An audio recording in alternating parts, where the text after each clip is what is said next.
Gentlemen and councillors, I'll call the meeting to order. Introduction items 1.1, apologies for absence. Any apologies for absence? Oh, sorry, Mr Mayor. Councillor Kinghorn for lateness. Thank you. We don't have to move that, do we? No. 1.2 live streaming. This council meeting is being live streamed and recorded. By speaking at the council meeting, you agree to be live streamed and recorded.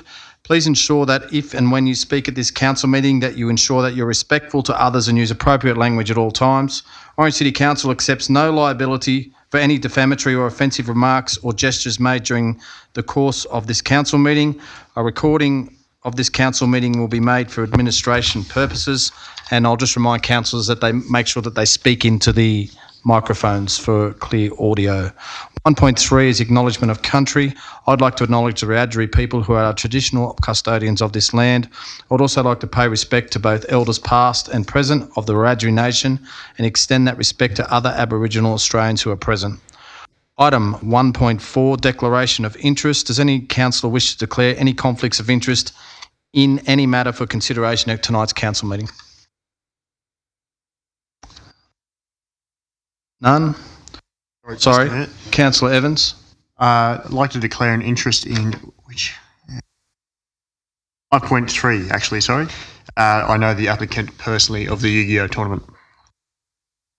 Thanks, Councillor Evans. Any other conflicts? Councillor Peterson.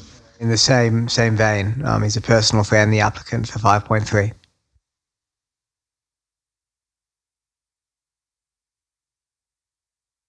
Any others? I'll adjourn the council meeting for the conduct of the open forum. We have two speakers tonight. Our first speaker is Deirdre Leslie, and she will be speaking to council on item 5.6 tonight, agenda development cash application DA 304/200725 Borrowdale Drive. Deirdre, could you come to the microphone, please, and I'll introduce the councillors. I'll start from my left here. Deirdre is Councillor Jeff Whitten, Councillor Tammy Greenhouse, Councillor Mel McDonald, Deputy Mayor Gerald Power, Councillor David Mallard, Councillor Steve Peterson, Councillor Kevin Duffy, Councillor Glenn Floyd, Councillor Jack Evans, and Councillor Tony Miletto. Okay, Deirdre, you have 5 minutes. Thank you. Thank you. Good evening, Mayor Hamling, councillors, council staff, and everyone else who may be watching this meeting tonight. Bit of feedback. Replying back slow to you, around here. Yeah, I'm very pleased to be able to address this council. I've been watching decisions of this new council and very pleased with the progress that's being made so far on a lot of issues. It's been, to me, more rapid than many other previous councils, which is good. And thank you for providing the opportunity to speak to you tonight.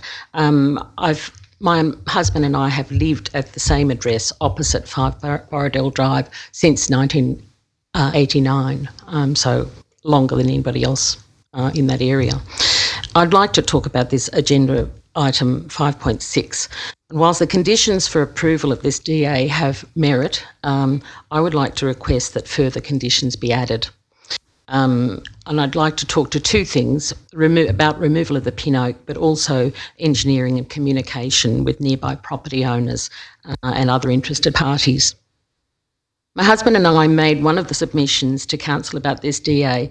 Unfortunately, the way it's been copied, it's a little bit out of sequence, but I want to refer to point F in that document in our submission. As you will note, the arborist Bruce Smith expressed uncertainty about the cause of the subject tree's death. We have concerns that the oak at 5 Borrowdale Drive may have died of causes other than the drought and wish to protect our tree from a similar fate. We request that prior to any tree removal of the subject oak tree, further investigation and testing be conducted by independent specialists to determine other possible causes of its demise. The council's response, as you will have seen, having read the documents, was this matter is beyond the scope of the assessment of the application before council. Whilst we understand why this was the response, we do not agree in the circumstances. Even the council document itself acknowledges that the suggested reasons for the tree's demise provided by the present owners seems very unlikely. Completion of an independent investigation would protect council's reputation, maintain confidence in council's processes, and ensure a high standard of integrity and transparency. It will also permit appropriate action if the conditions of the original DA were found to have been breached. And be aware, as I need to mention some names, there's no intent to cause any offence or embarrassment, and I'm being very careful about what I do say. Since our submission, we have received further information which I'd like to share. We became aware that when... Sorry, can I just interrupt for 2 Yes. seconds? And, this won't impact your time. So you know there's no protection in this chamber. I'm aware of that, Okay, yes. but I'm very mindful I'm sure you are. and stating facts, only You facts. are, but I just know there is no yeah. protection. Yeah, just facts to support our case, and I'm hoping that councillors will listen and consider these facts in considering how they vote on this issue tonight. When Mr Gleeson purchased this property in 2003, he was an Orange City councillor. The purchase was registered with the New South Wales Valuer General on the 27th of July 2003. This was prior to the release of Orange City Council's Developmental Control Plan in 2004 and the Part 7.2 that's referred to in the documentation you have titled Residential Subdivision in Ploughmans Valley, and it's referred to in the Notice of Approval. So that's one fact. In recent discussions with the former owners of 5 Borrowdale Drive, we have been informed that clearing of the mature trees along the ridgeline commenced prior to settlement being completed and without their consent. They said that at the time they were shocked and felt powerless to take any action, so nothing was done. At the time it was just too hard for them. Since Gavin and his family moved into the property about 4 or 5 years ago, many well-established trees have been gradually removed. I have no doubt that some had trunks wider than the 300 millimetres prescribed in the documentation there. We have had phone discussions with Borrigartul's brother David. David is away at present and he expressed regret that he could not be here tonight. David told us that last December he spoke by phone to our former mayor, Reg Kidd. This was soon after the tragic death of Borrie. I'm sure most of you would be aware of that. Disclosed serious concerns about the tree, and Reg said he would look into the matter. David told us that Reg looked at the tree and agreed with his concerns.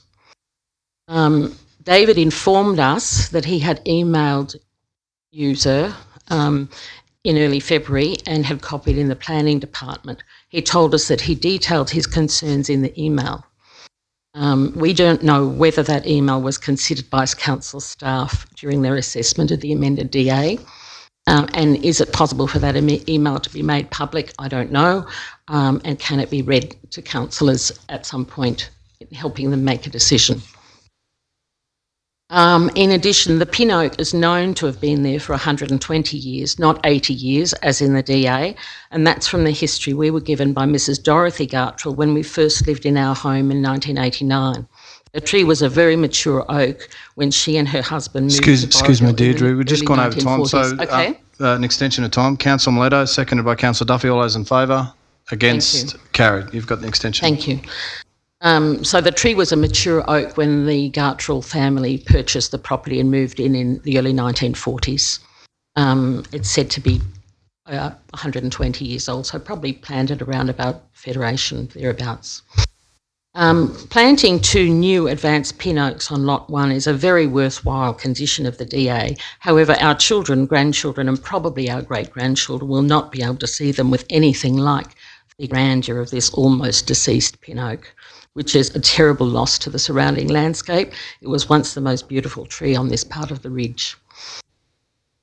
Just moving forward, the second request I want to make of councillors is that before any further work on the subdivision is undertaken, the developer should be required to provide a current detailed plan for engineering works, and that this should be publicly available. The plan attached to the amended DA is completely out of date. It's the original one and it lacks the detail that's expected in a contemporary plan. The drainage plan differs dramatically from the work which has commenced. And although it's beyond the scope of this meeting, we would like to raise this as an issue to be considered by Council in the near future. Affected property owners have a right to be kept informed about issues which directly impact upon them. So in summary, I respectfully request that councillors do not approve the DA as it stands. We request that the information provided to our current mayor in the email from David Gartrell be made public. Our former mayor, who's well known for his interest in and knowledge about trees, be asked to provide details of his conversations that he had with David Gartrell and his observations. And prior to tree removal, a thorough investigation of the cause of trees' death should be undertaken by an independent specialist. This should be paid for by the developer, not council nor ratepayers. All further work on this subdivision should cease until a report is provided to council and any required action taken. Such a report should be available to the public. And council should in future provide detailed information about planned engineering works and service provision to all affected property owners prior to commencement, with updates as needed. So thank you for listening, and I'm sorry if I may have offended anyone. I certainly don't want to. I just want to put the facts before the councillors for consideration. Thanks, Deirdre. Thank you. Our second speaker tonight is Gavin Gleeson. We're coming up next, and he also gave everyone some free photos. Thanks, Gavin. You've got 5 minutes. Councillors, ladies and gentlemen, thank you for your time. Firstly, I'd like to thank the staff for the help through the death of our beloved oak tree, steps they've taken. We are very happy with the determination. Just on a side point, I'd like to agree with Deirdre on the tree being 120 years. I had a visit from Borrie just a few weeks before his death to say goodbye to the old oak tree. Because if you Google the life of a pin oak tree, it will come up 120 years. An eerie setup. So we're very happy with how the staff have worked through it with us, and very happy with the determination they've come to. Though I believe there's been a typo made in the determination. I emailed the CEO and Mark Hodges this morning about it, and Mark sent me an email at 4 o'clock saying I had to present at the meeting tonight to get it changed. So condition 3.3B. What was it again, sorry? 3.5, 3B, I think it is. 3B. Asked him for a 500 litre pot-sized tree. We're happy to replace the tree of 2 pin oaks, 5 metres tall, and an 80 millimetre trunk. The 500 litre pot size is that's where I believe the typo is, because commercially pots are sold in 400 litres. I contacted my landscape architect Shireen Orford on Friday when I got a copy of the DA, and she went to work in sourcing the trees and was astounded to see that it was a 500 litre pot required. She found these trees that I've handed out in 400 litre pots, and they do meet all the other conditions. They're over 5 metres tall, and the trunk width is the right size. So I was just hoping we could amend that condition, 3B. Your time. Gavin?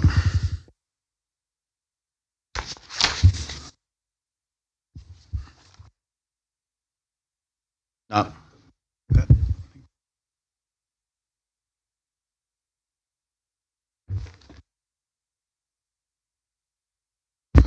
Councillors, I'll resume the meeting. Item number 2 is 2.1, mayoral meeting to change of date for the council meeting. Move the recommendation. Thanks, Councillor Whitten. Seconded by Councillor Greenhalgh. Any speakers? No speakers. I'll put the motion. All in favour? Against? Carried. I'll move on to confirmation of minutes of previous meeting. Item 3.1, minutes of ordinary council meeting held on the last council meeting, sorry. Over mover. Happy to move it.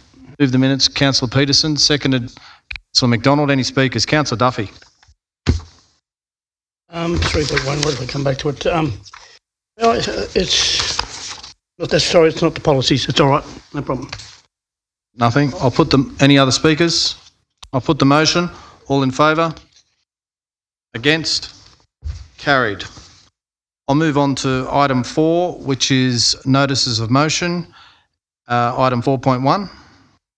Thank you, Mr. Mayor. I would like to move the following motion with an amendment, and the motion being that council staff provide a report for councillors' consideration into the feasibility and impact of fishing in Suman Park Dam or other water sources if a jetty was constructed. I'll second it. Or you can second. I'll second it. That's Thank the you. motion as written. Yep. As written plus an amendment. So during the current federal election campaign, a pledge was announced to upgrade 100 fishing and camping facilities nationwide. This is an extension of an existing recreational fishing and camping facilities program. I wish to investigate the possibility of Orange taking advantage of this grant money or a similar program that may occur in future. And I felt that preparation of a proposal that we might put for a grant in advance could assist with us being successful. Foreseeable complications from Suman Park Dam would obviously be the impact on water quality, although cattle currently drink and walk in the intake, Summerhill Creek. Access to council-owned land for the jetty would need to be considered. Although I will say as well, there was a resolution passed by a previous council for acquisition of foreshore land when possible, which may be relevant as well. Additionally, Suman Park Dam is not utilised recreationally. Suman Park Dam is no particular special compared to other water resources that we have. So I'll be also interested in the feasibility of this being conducted at alternative places such as Gosling Creek. Thanks, Councillor Peterson. Councillor Floyd. Yeah, thank you, Mr. Mayor. I certainly speak in support of this motion. I applaud Councillor Peterson for putting this up. As we may or may not know, recreational fishing in New South Wales adds approximately $3.5 billion to the New South Wales economy annually and provides around 14,000 jobs. The development of new recreational angling areas and the upkeep of existing areas is paramount to a healthy economy. The Central West region is second only in New South Wales to the Snowies for trout fishing, and we have some of the best native fishing in Australia. Any opportunity to open up Suman Park Dam for recreational fishing while maintaining superior water quality and minimising environmental damage is a road I think this council should travel down. There are many dams in the local catchment areas that are water providers for townships, and they are also places to fish recreationally. I believe the use of kayaks and non-powered watercraft should also be a possibility for this water storage area moving forward. Thank you, Mr. Mayor. Thanks, Councillor Floyd. Councillor Mileto. Thank you, Mr. Mayor, and I'd like to thank the councillor for the notice of motion. Fortunately, I can't support this motion. I have a couple of concerns, predominantly with regards to the potential pollution of our existing water supplies, and to bring something like this and introduce something like this also would be a considerable cost, in my opinion, to the ratepayers of Orange, and also potentially could pollute our drinking water system. When I look at the background information provided, it says pledge to upgrade 100 fishing and camping facilities nationwide was announced. What I prefer to see here is, rather than impact our existing water supplies, is enhance what we already have. We already have two major fishing areas, that being Lake Canobolas and Gosling Creek. I think we were able to fish out there. Whilst if we were to do that, that wouldn't impact the visitation of other people coming to Orange, that wouldn't be affected at all. But what it would do was divert traffic into those areas which already provide facilities, and that would wouldn't allow for further development. We could perhaps put a wharf in there or something in another area where we've got all those activities in the same area. I don't see any need at this point in time to introduce new fishing areas, especially when it comes to our major water supply. Thank you very much. Thanks, Councillor Mileto. Councillor Duffy. Thank you, Mr Mayor. I'd like to support this resolution too, because I think it's, number one, I think it's an area that we've actually spoken about before in this chamber, where we've looked at a block of land which, from our NDR block of land to the Suma Park Dam, we might be able to purchase that, and that was one of the reasons that why we were looking into that. And hopefully the report, when it comes back, will address that situation. And hopefully when the report comes back, it'll address Lake Lyell and Ben Shifley Dam at Lake Lyell at Lithgow and Ben Shifley at Bathurst and that.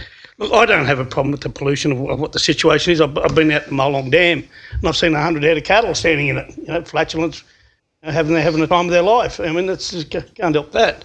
It's just part of nature, but I think it's an opportunity for us. I'm not blaming cattle owners. They're not. Some of them are nice people. But I'm going to go back to let's come back to the report to mainly look at the block of land between the NDR site and the Suma Park Reserve, because I think council already has on its site that it's going to be a recreational tree area, whatever former mayor wanted, arborist, whatever he wanted, and an ideal opportunity to enhance the city. Right. Councillor McDonald. Mayor, look, I speak against this motion along the same lines as Councillor Mileto. I would be much more supportive of something looking at Lake Canobolas and Gosling Creek. I think we need to leave Suma Park as our water storage. And as Councillor Mileto, it would be a great opportunity to further enhance Gosling Creek and Lake Canobolas. So for those reasons, I'll be voting against it. Councillor Mallard. Thanks, Mr Mayor, and I want to speak in support of the motion. And I did want to note the same resolution of an earlier term of council that Councillor Neil Jones at the time put forward relating to that access to the foreshore at Suma Park Dam. I think exploring this, we're only asking for a report. I was going to request, but I think it's already effectively been done, that the report does address the potential for where we're at with accessing that site and how that could facilitate allowing this to happen. In terms of obviously the report is also going to address the issues around ensuring the quality of the drinking water catchment is protected, so we can get the report and have a look at things and then make a strategic decision, because I do think we need to weigh up where are the pros and cons of fishing in different areas. I know there are concerns about the impacts that fishing in the wetlands is having and potentially in some of the other environmentally sensitive areas. I think while Suma Park is sensitive in terms of being our main water supply, it doesn't have some of the same environmental sensitivities as some of the other areas where fishing could have impact. So that's why I'm comfortable with getting the report. Thanks. Thanks. Any other speakers? Order. I'm just wondering whether the councillor would entertain an amendment that the report include grades to current fishing sites being Lake Canobolas and Gosling Creek. The report, from what I read here, is only new sites, but I would like the opportunity to look at other possibilities as well. Yeah, I mean, I amended the motion when I put it to say, Suma Park Dam and other water sources, but if it would help if it specifically said including existing facilities at those resources, then yes, I would hope that would be covered by the report. But if it would help if I specifically said that, I would be grateful if that was added. And the seconder? Yep, you're happy with that? Councillor Whitten. Thank you, Mr Mayor. Look, I'm in support of this motion only because of the report coming back.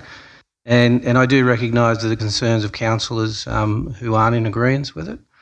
We've done this many times in council. This particular item has come up many times in council in my time, and I believe that staff bringing back the report will give the new councillors some insight into why past councils have refused fishing in our waterways, particularly our drinking waterways that we use for drinking. So, but it's certainly a decision that this new council will make based on the information that staff bring back.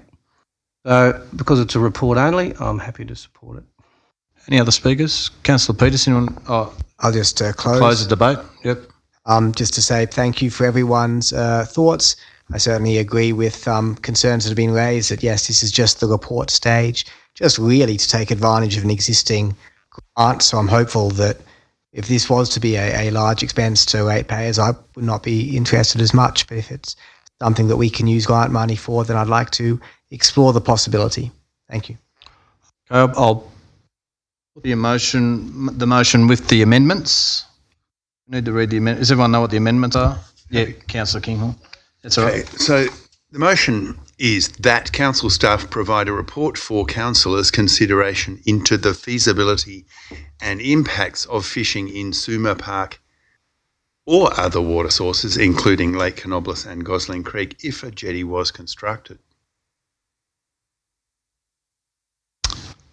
I'll put the motion. All in favour? Against? Unanimous. I'll move on to item 4.2, which is on page 19, which is notice of motion, investigate road safety upgrades to Racecourse Road. Thank you, Mr. Mayor. Have a second. Thank you. Do you want me to read the background or can I just say other stuff? Go for it. Beautiful. Well, I'd firstly like to start off by commending the commending of Manager of Engineering Services for getting in contact with the resident who's originally raised this concern. Now, the main issue that I can see through the related from the resident and then looking at the incidences along this piece of road is speed. Now, I don't know if people are familiar with Ibis Crescent over in Bel Air. It's also quite a steep turn going down a hill. But to mitigate that to a residential area, they've got a speed hump at the top and the bottom of that. Now, I think what staff have proposed to go and talk to the residents, find out what's going on, how can we mitigate this, is quite a sensible idea. And all we can do is implement, test and measure and go back to the drawing board if it's not fixed. Thank you. Any other speakers? Councillor Duffy. Yeah, Mr. Mayor, thank you. I'm in fully support of this. Again, it's just a report to come back to us as a council to look at the situation there. I mean, my biggest problem with driving down there every day is those people on those two-wheel things running around. We'd like to scatter a few of them. Ooh. They seem to be in the way most of the time. But I must admit that the pedestrians there are very good. They stick on the side of the road there. But as I said, this is just a report. Let's bring it back and have a good look at it. Okay, any other speakers? I'm happy to support the motion as well. I think the letter that came from the concerned resident, we do have due diligence as a council to ensure we're providing a safe community for families and their children. And, if we do a report and come up with a solution where we can make children feel safer, I mean, there's a lot of children that use that area just in Orange High alone without Calare. What did we say there was, Councillor Evans? Over 1,000 students at over 1,000 High. students at Orange High. So I think, if we can support that by providing a safe crossing for them or, slowing the traffic down before something happens, we've done a great job. Other speakers? Put the motion. All in favour? Against? Unanimous. I'll move on to general reports. Item 5.1, which is recommendations from resolution. Thanks, Councillor Whitten. Seconded. Councillor Mallard. Any speakers? Councillor Floyd. Yeah, thank you, Mr. Mayor. Just like to take a couple of seconds. I've got a matter arising related to the Health Liaison Committee meeting held recently. Just like to take a few minutes to ask the Chamber to acknowledge the great work of the Orange Health Service. I've noticed through various media outlets and things like Facebook recently that there's been several employees of the Orange Health Service that have been recognised for their efforts. In late April, I read Sophie Fletcher took out the New South Wales Health Excellence Early Career Allied Health Professional of the Year Award. Then in early May, I read that Catherine Skinner had taken out the Western Health New South Wales Midwife of the Year Award for outstanding service. As well as these amazing efforts, the Orange Health Service also had finalists in the Western Health New South Wales Graduate Nurse Award, 6 finalists in the Team of the Year Award, and 6 finalists in the Nurse of the Year Award. I believe as a council we should acknowledge the fine efforts of Orange Health, not only in the hospital sector, but in areas like COVID response, ambulance, patient transport, and mental health, and many other arms of this critical infrastructure. Thank you, Mr. Mayor. Councillor Duffy. Yeah, thank you, Mr. Mayor. My question is not so much about the resolution that we got in front of us. I have an issue with the committees that aren't there, and I'm hoping the General Manager will, or the CEO, look at the issues of when something with sport or the environment or any of those type of things at the previous meeting, there's no business paper, but whether that can be actually addressed to give councillors the opportunity to speak on something within the meeting. You understand what I mean? So I sort of do. But what Councillor Duffy's saying, we only had two policy meetings. There's an issue within sport, or if there's an issue in environment. You could raise it as a matter of rising. It is a committee. Meeting, we can. Yeah, I suppose yeah. It is a council committee. You could still raise it. Through Mr. Chair, I would have thought the heading 5.1 recommendations and resolutions from policy committees would be enough to. Councillor Whitten says a matter arising from any committee. I'm just addressing an issue that probably should be. Trying to answer a question. But I would suggest the Mayor rule you out of order, that's all. Okay, thanks, Councillor Whitten. Just look, Councillor Miletto. something which just disturbs me, Mr. Mayor, and it's a matter arising. And I know that sometimes in council we try and be a little bit humorous to lighten the load, but I take exception to Councillor Duffy's comment.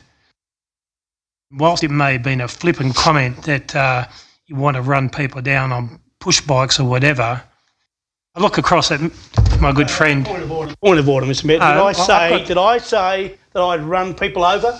No. I said scatter. I've seen plenty of people on push bikes that have been 3 and 4 abreast, and I've even shown the CEO that. So get your facts right. Duffy. It doesn't matter what you said. The context is that get your facts right. That comments like that, whether they're a flippant comment or not, have the potential to hurt other people who may be listening.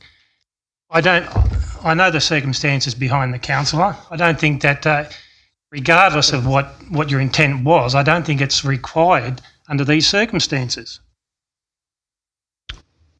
What I'm saying is, please be mindful of the impact, whether the comment is flippant or not, that it could cause. Fill it in. Councillor Duffy, Councillor Miletto's got it. That's all I want to make is just a reminder to all councillors. Yep. Okay, I'll put any other speakers? No other speakers. I'll put the motion. All in favour? Against? Carried. Item 5.2, which is on page 31, which is update on outstanding and completed resolutions of council, including questions taken on notice, matters arising and notices of motion. Do the recommendation. Thanks, Councillor Whitten. Over seconder. Councillor Duffy. Any speakers? Councillor Duffy. I just want to know that the comment that on page 41 as regards to the placards for the elections, I wasn't being politically motivated for either side of the fence. Councillor, just any update on that? Go to page 42, which it says the policy committee on the 3rd of the 5th, where it's got Marambla Place. It's Marambla Place, or Maramba Place, top of Emerald Crescent. Marambla's out on Clifton Grove. We'll note that, Mr. Chair. Note that. Yep. Are we happy? On the subject of placards or core flutes, Mr. Chair, if I may. Yep. Sent directions out last week to the Rangers and tree crew to remove all candidate signs off every tree in the Orange LGA. We had contacted the candidates before that several times. And this week we'll be moving on to any signs on council land if we get the time to get to it. The election being on Saturday, of course. Thanks, Mr. CEO. Councillor McDonald. Just a question regarding one of the items on page 32, regarding the triangular block of land at the end of Hill Street, William Maker, and mentioning there about further tree plantings. My understanding is that there is actually budget allocated and there is going to be tree planting in there. My question is, when are we looking at starting that? Through Mr. Chair, the budget is in this year's budget. I can't answer the second part. Mr. Moorner.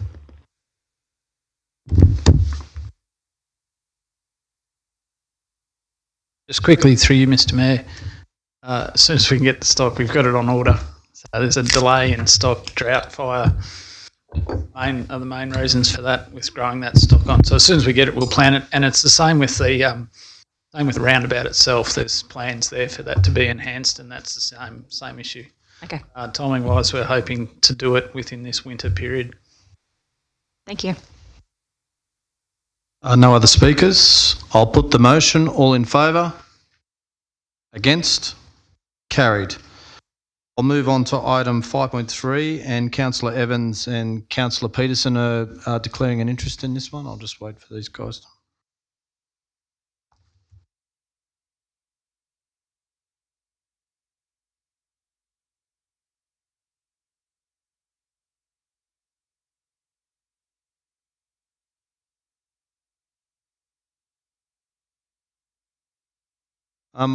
So I'll move on to item 5.3 and be shown that Councillor Evans and Councillor Peterson have left the room. The recommendation is on page 51.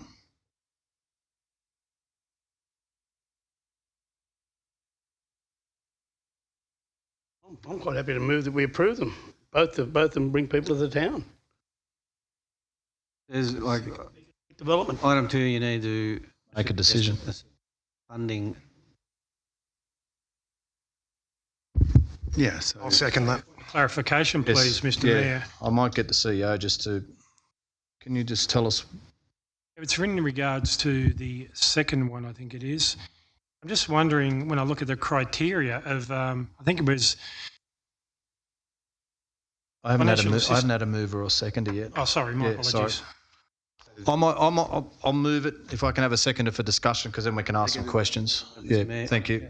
Sorry, did you move it? Councillor Duffy seconded it. Moved it. Mallard seconded. And Councillor Mallard seconded it. Sorry about that.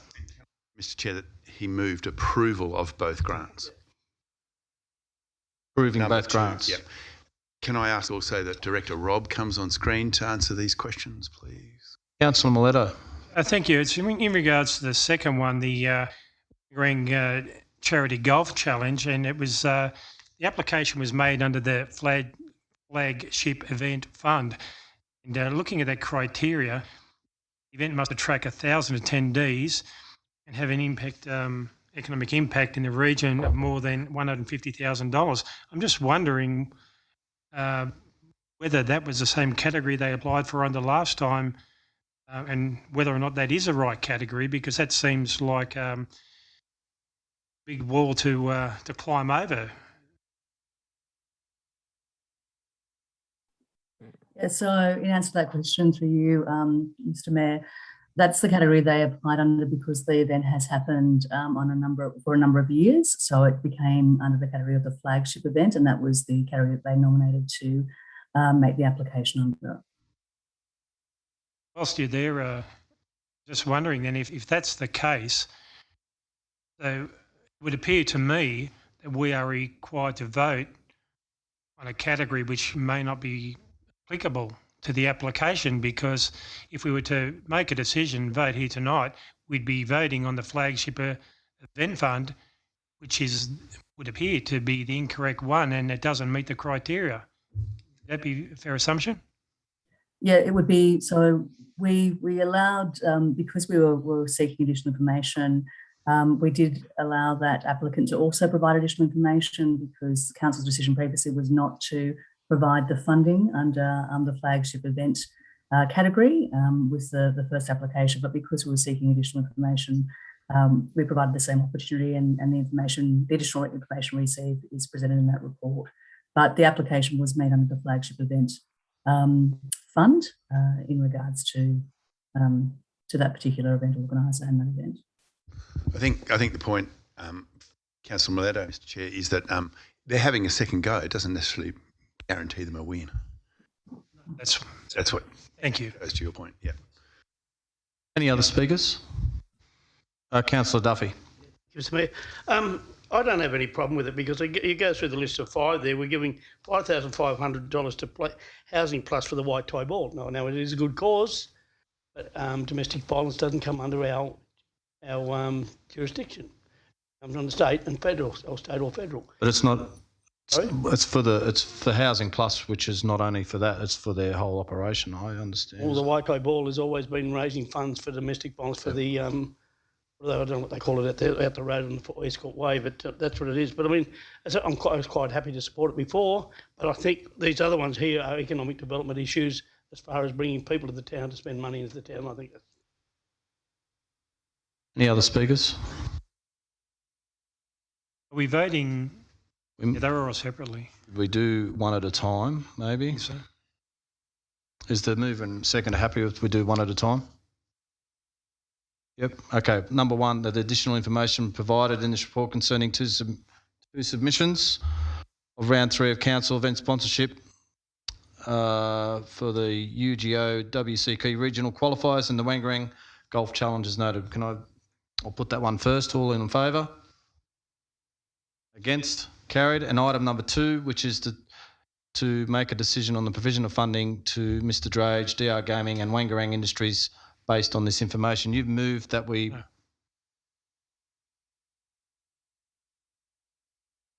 Oh, right, so we're splitting Wangarang and Mr Drage. And Sorry, I've misconstrued that. Sorry, we'll do number 2. Mr Drage is the DR Gaming Pty Limited. All those in favour? Against? Carried.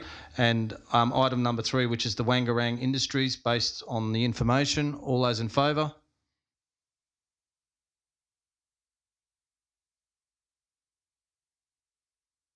Against? Carried. I'll ask that the councillors please come back into the room. Yeah, right. So 8 and 2 does make 12. Gotcha. Thank you. We have 2 councillors. Yeah, I missed that nuance. Yeah.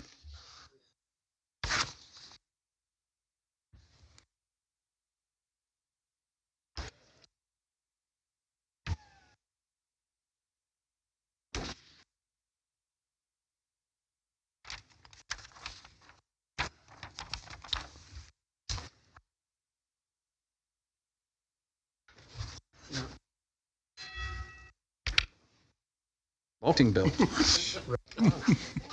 I'll move on to item 5.4, which is a move by, I'll read it out first, which is the quarterly budget review on page 55 and the recommendations on page 58. I have a mover in Councillor Duffy, seconded by Councillor Whitten. Any speakers? I've just got a question. Yep. Just regarding the rates and charges collection and the note here that just under 9% of rates outstanding annually. How much of this actually do we get back? Is there much of a percentage that we need to sort of write off as bad debts? Is most of it recouped? I'll take it on note. Most of it is recouped. Can I take that on notice without a CFO tonight and circulate council? Thank you. Oh, Pat, sorry. Mr McDonald's here, our acting CFO. Sorry about that. For those that don't know me, I'm the Acting Chief Finance Officer. Pat McDonald's my name. I'm replacing Jason Cook while they're out recruiting. In terms of the question, the rates is fully collectible against the properties. You can actually sell properties after 5 years of unpaid rates to regain the money. So it's pretty well guaranteed. We usually end up at about 5 to 6% at the end of the year. We've got another rates instalment due at the end of this month. So we're expecting the rest of the money to come in there, but usually about 4 or 5%. Have we ever historically sold someone's house out from underneath them? 2 years ago we have, yeah, but it's only fairly rarely they come to an agreement with the people. And it's a bit higher this year than last year because we haven't been chasing people with the COVID issues going on, so we've given a bit of leniency in that respect. Councillor Councillor Greenhalgh, going well tonight. Can I just ask a question? Contributions, section 64 and section 94. Well, we've got Mr. Hodges who can. Oh, Mr. Greenham over here, sorry. Here we go, Ms. Greenham. This is a good prelude to the next council meeting where we'll be looking at a developer contribution plan and a housing strategy.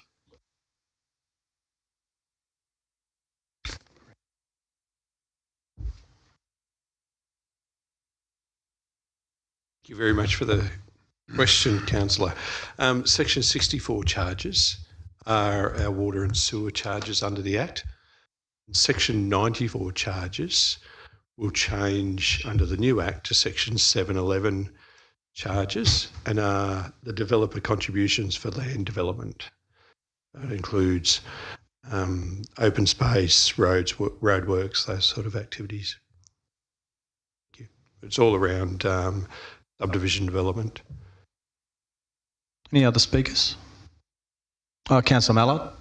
Thanks, Mr. Mayor. I just wanted to note on page 59, the report mentions the annual discounted desexing program for kittens and cats, and in my capacity as chair of the Companion Animals Committee, to note that that's now been expanded to cover dogs and puppies as well, and encourage anyone who knows someone who might benefit from the scheme to take it up and come in and talk to council. $6 for desexing, microchipping and registration, and so someone whose pets might the community to prevent unwanted kittens and cats, but also help look after the health of their animals and manage behavioural problems too. Thank you. Yeah. Councillor Mallard. If there's no other speakers, I'll put the motion. All in favour? Unanimous. Against? Carried. I'll move on to item 5.5, which is Statement of Investments on page 79. Moved by Councillor Duffy. Happy second. Councillor Peterson. Any speakers? No other speakers. I'll put the motion. All in favour? Against? Carried. I'll move on to item 5.6, which is on page 85, and the recommendation is on page 87. Mayor. Councillor Miletto. Mayor, I'd like to make an amendment to the motion, if that's okay. Yep. And a second, I think Councillor Kinghorn needs to do. I've got to declare an interest in this one. Sorry, I wasn't here at the start. So Greg's done some soil testing on this site. So sorry, Councillor Kinghorn. A lot of the submissions have been from my neighbours, so I don't think so I'll go. Thank you. Sorry about that.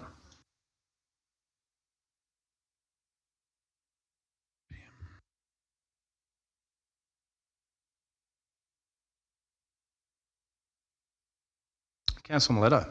Thank you, Mr. Mayor. Look, I was impressed with the passion in the discussions by... Are you moving it? I haven't got a mover or a seconder. I wanted saying why I'm making the amendment. Oh, sorry. So I'm just saying, in light of listening to the passion from both speakers, applicant and Mrs. Leslie, I would like to make an amendment to the motion, and that being that the Orange City Council engage an independent qualified scientist or qualified person to undertake samples of the pin oak tree in attempt to determine the source of the tree's problem. I'll speak to that if I can get a seconder. Seconded by Councillor Evans. That's the amendment. That is the motion. You've made the motion. It's the motion, councillors, currently. Councillor Miletto. Councillors, there have been 5 submissions received from objectors to the removal of the historical tree, as well as a report submitted by a qualified arbitrist who has been unable to determine the cause of the rapid decline of the health of the tree. The report submitted by the arbitrist, he makes comment that the applicant is very disappointed to lose the significant tree. And listening to the applicant here tonight, we could tell that he was very concerned about the loss of his beloved tree. Nearby residents have also raised their concerns that they've witnessed the slow dying of the tree and are also concerned about the unknown cause. Information provided to councillors It appears to suggest that the cause of the tree and its ill health is unknown and may have been contributed to the drought. However, it would appear unlikely as there are no other trees in the immediate vicinity that appear to have been affected. Also, a number of water bores located in the area. There is no evidence provided to suggest that this may have been the cause.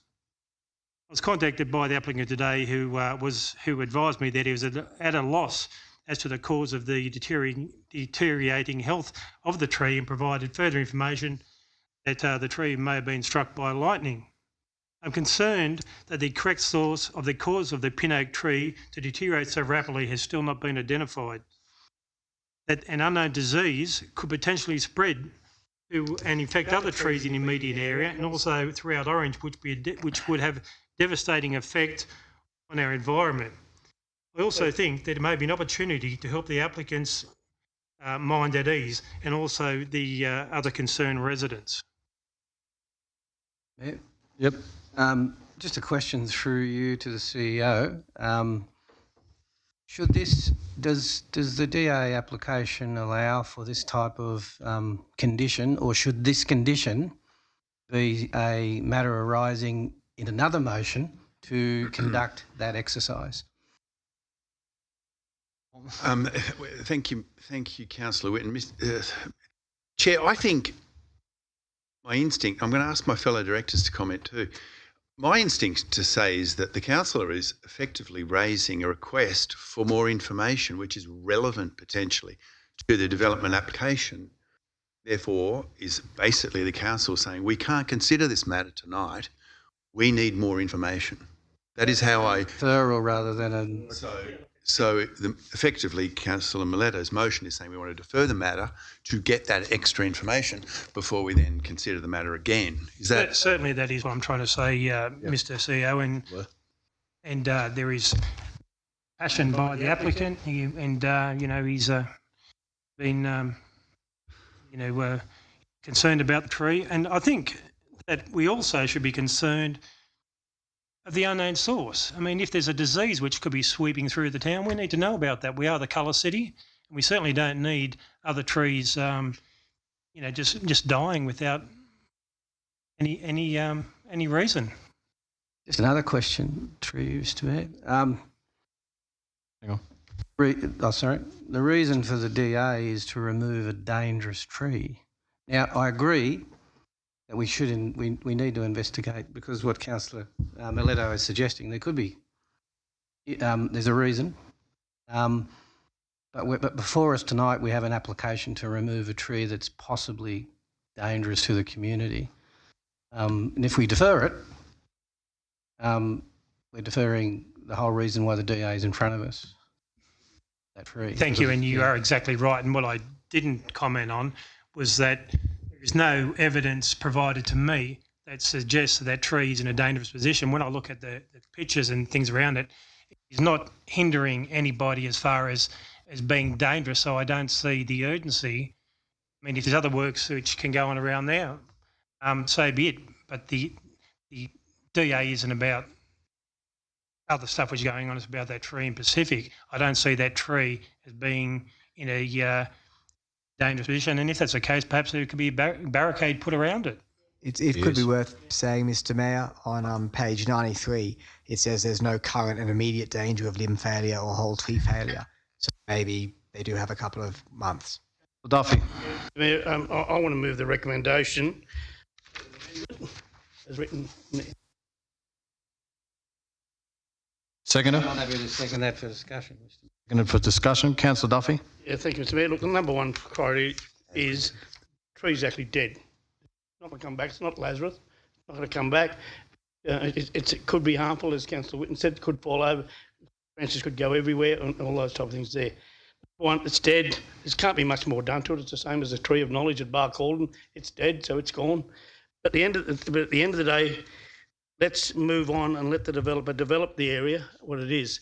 I think, from memory, I think we're going to discuss that's the size tree that we're talking about getting replaced in the area, in a different spot. I think, is that correct? I can't take any comments from him, but from the developer. But I think that's the impression what we're getting there. Other trees are going to be planted.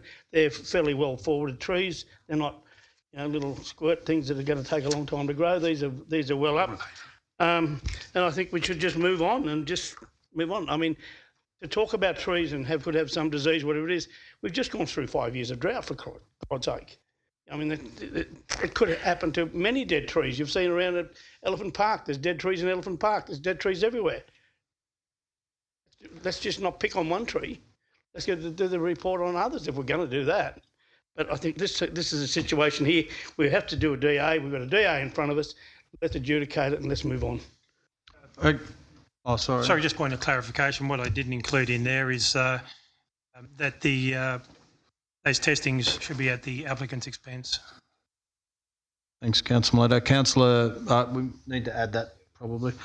Councillor McDonald. Thank you, Mr Mayor. I'll speak against the amendment and for the motion as Councillor Mileto put it through. Both speakers tonight mentioned that this tree is 120 years old, at least. My understanding is until very recently it was a very healthy tree, showing no signs of illness or disease. I agree that it's worth investigating, but given that it was a condition of consent that the tree survive, if that hasn't been able to be achieved, then we need to sort of basically work out, is there something bigger going afoot? Is there a disease? Is there possibly a bigger risk going on? So I'm more than happy to speak against the motion and for the original.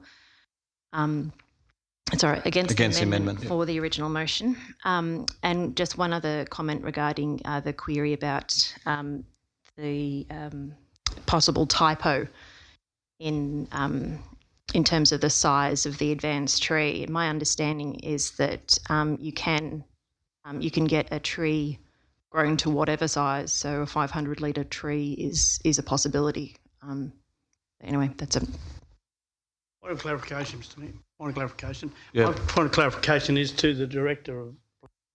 It is, if you Google pin oak trees, they only live for 120 years.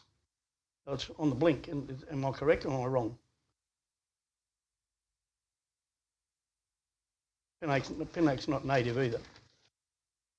I don't think it's relevant. I think the applicant already said that was 120. Yeah, that's all right. Thank you. Yeah. Councillor Whitten. I'd like to speak against the motion. For the simple fact is that we have a DA application before us that we need to deal with based on the merits. The merits are that the staff have recommended the removal of the tree, dead, I would have thought that we would need relevant reasons to defer it because of its DA status.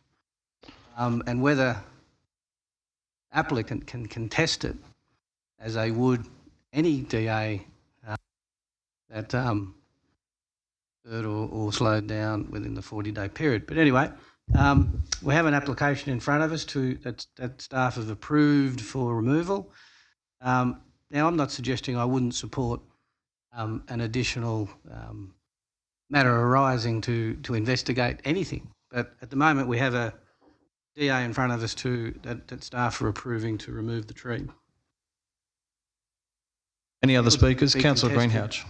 Could well end up in the Land Environment Court and cost more money. I'm not happy to remove the tree. I don't know all the outs of it. Like, how old are the other trees in the area? Like, I don't think a tree just suddenly drops dead because it turns 120.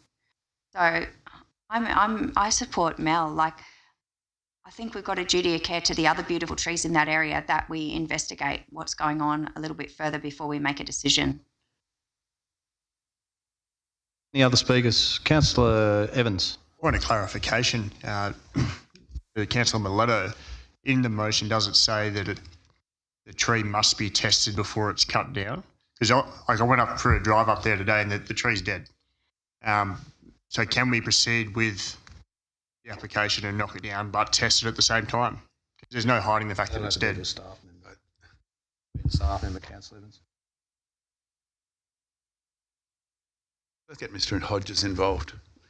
The question, Mr. Hodges, is could the DA be approved and investigations continue? Through you, Mr. Mayor, the first step would be taking samples from the tree. Once that's done, then that process starts of the causes identification. So you could technically split them out separately. You just have to make sure that the sampling was allowed to take first.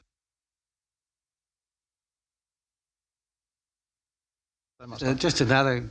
Hang on, Councillor. question. I've just got to find out. So, is that an amendment or a shadow question? Just a question. Or shadow an amendment to test it before we knock it down? What is the correct wording of this?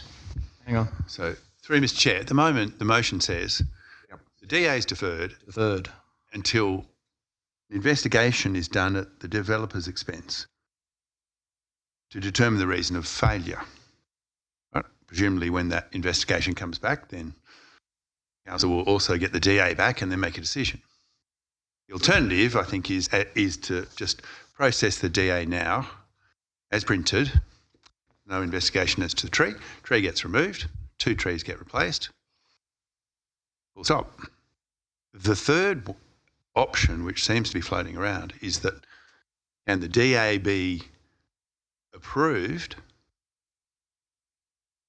pre-investigated? I'm trying to understand. Before the removal, Before the removal of the tree. I think that's what you're struggling with. Shadow.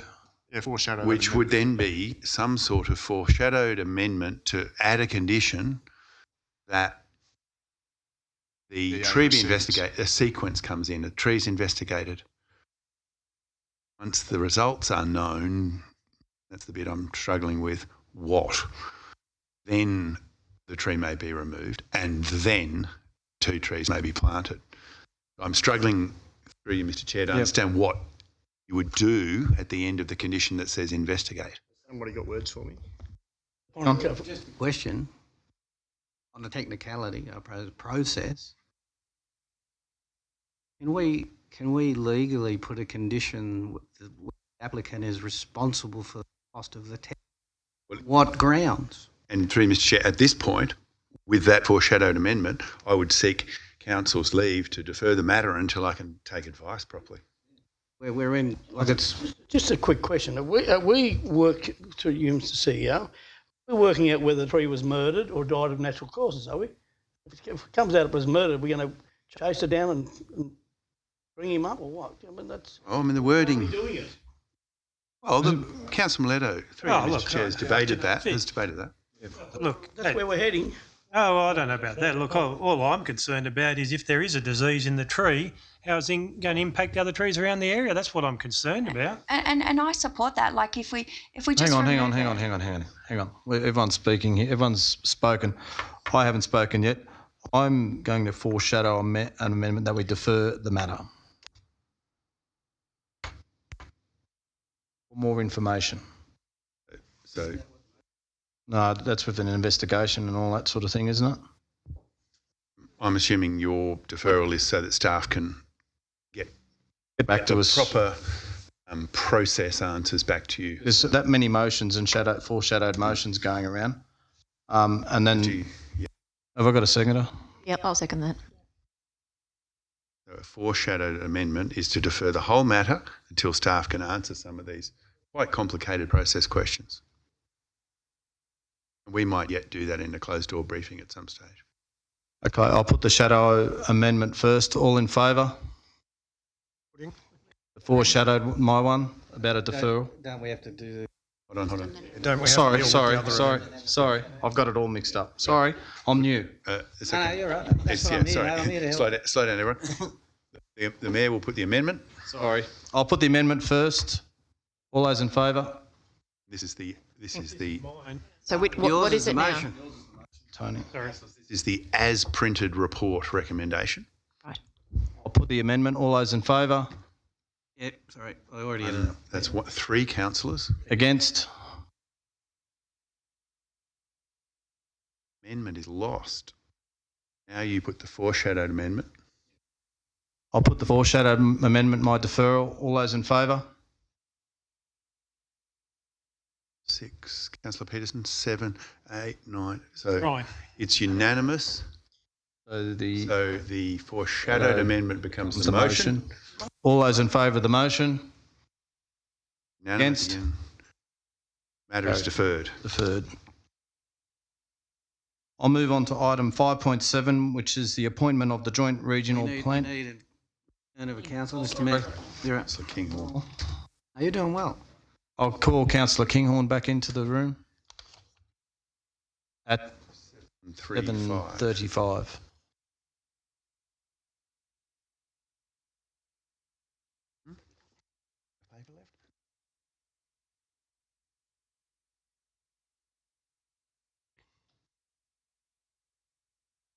Okay, I'll move on to item 5.7, which is on pages 115, which is the appointment of the Joint Regional Planning members.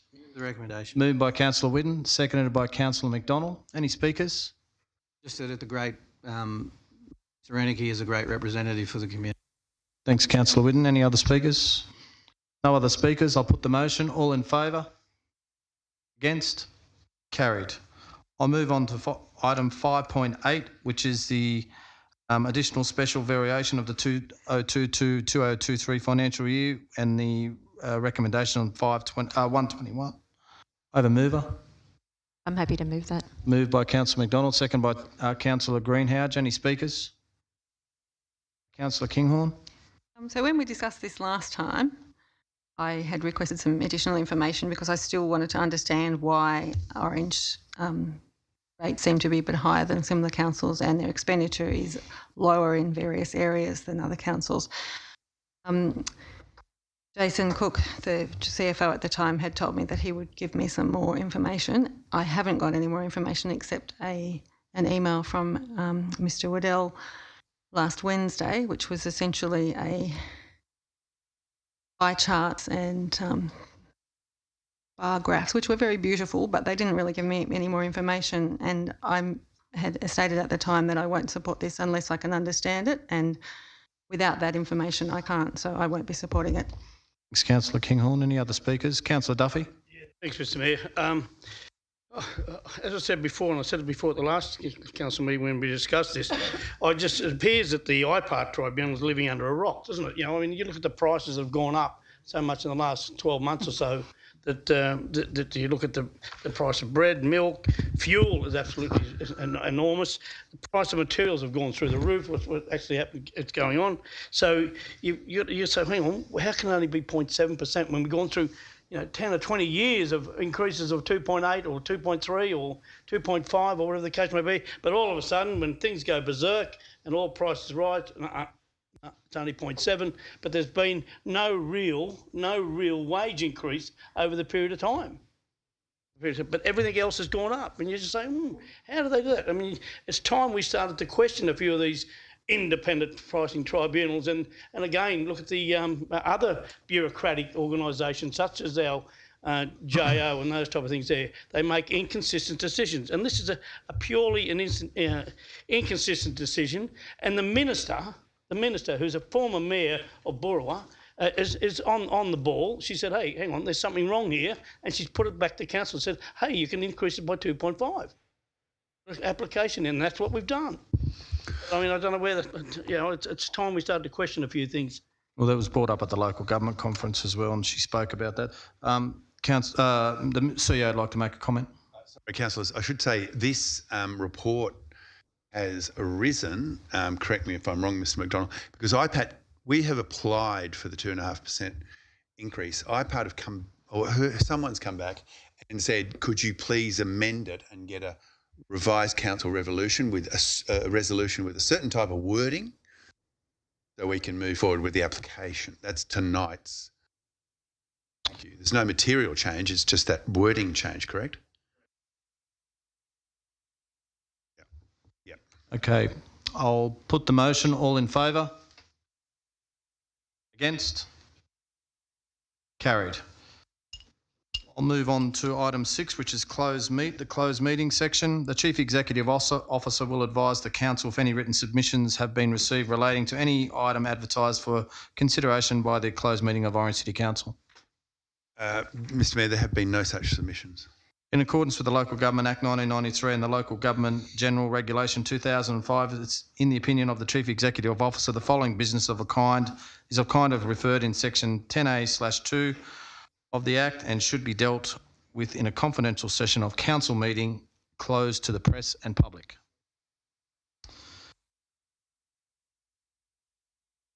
Item 6.1, which is submission redactions. This item is classified confidential under the provisions of Section 10A/2 of the Local Government Act 1993, which permits the meeting to be closed to the public for business relating to information that would, if disclosed, prejudice. Did I say that right? Prejudice the maintenance of law. 6.2, proposed lease of Kite Street, 77 Kite Street. This item is classified confidential under the provision of Section 10A/2 of the Local Government Act 1993, which permits the meeting to be closed to the public for business relating to A, personal matters concerning particularly individuals other than councillors, and C, information would be disclosed, confer to a commercial advantage on a person who the council in conjunction or proposes to conduct business. 6.3, Orange Sports Precinct Bolt Earthworks and Trunk Stormwater Drainage RFT 1004-8031 tender recommendation, and item 6.5, electricity procurement update to council. These items are classified confidential under the provisions of Section 10A2 of the Local Government Act 1993, which permits the meeting to be closed to the public for business relating to C, information that would be disclosed, confer a commercial advantage on a person whom the council in conjunction or proposes to conduct business. Can I just apologise for a second? Councillor Kinghorn, we will be going back to that thing where we clump them together instead of the Mayor having to read them out.